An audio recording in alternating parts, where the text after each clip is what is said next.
नमस्कार. आज शनिवार दिनांक 7 मार्च. जाणून घेऊया आजच्या मुख्य 5 बातम्या.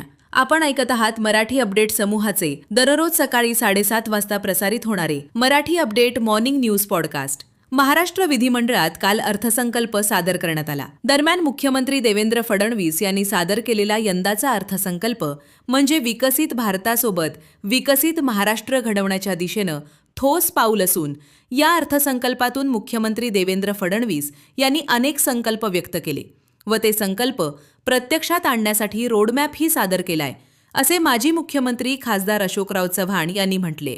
मुख्यमंत्री देवेंद्र फडणवीस यांनी सादर केलेला राज्याचा अर्थसंकल्प म्हणजे निव्वळ फसवाफसवी असून फुगवलेल्या आकड्यांचा खेळ आहे.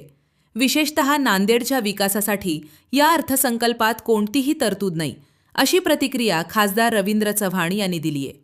हडको येथील शामराव कदम होमिओपॅथिक कॉलेज येथे दुसऱ्या वर्षात शिक्षण घेत असलेली 25 वर्षीय विद्यार्थिनी आकांक्षा गायकवाड हिने हडको येथील हॉस्टेलमध्ये गळफास घेऊन आत्महत्या केल्याची घटना काल दुपारच्या सुमारास घडली आहे. पुढील तपास ग्रामीण पोलीस करत आहेत. विश्वचषक क्रिकेट स्पर्धेच्या अंतिम फेरीत भारतीय संघानं प्रवेश केलाय.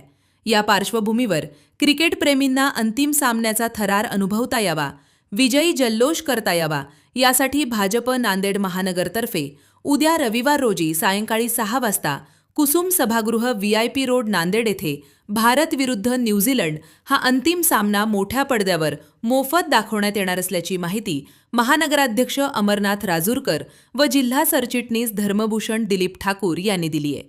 कृषी विभाग व आत्मा नांदेड यांच्या संयुक्त विद्यमानं जिल्हा कृषी व धान्य महोत्सवाचे आयोजन 15 ते 17 मार्च या कालावधीत करण्यात आले.